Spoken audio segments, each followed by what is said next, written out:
How to reset YouTube feed. Here's a simple step-by-step guide to clear your watch history and refresh your recommendations. First, open the YouTube app on your phone.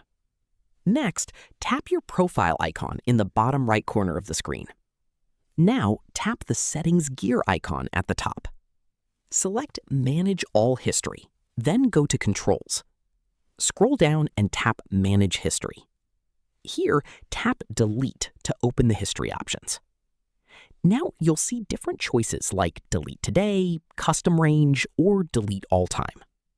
Delete Today is used when you only want to remove what you watched on the current day. Custom Range lets you delete history for a specific time period, such as a few days or weeks. And Delete All Time is used when you want a full reset of your YouTube recommendations and watch history. For a complete fresh start, select Delete All Time. This will clear your entire watch history and reset your recommendations. Then tap on Delete.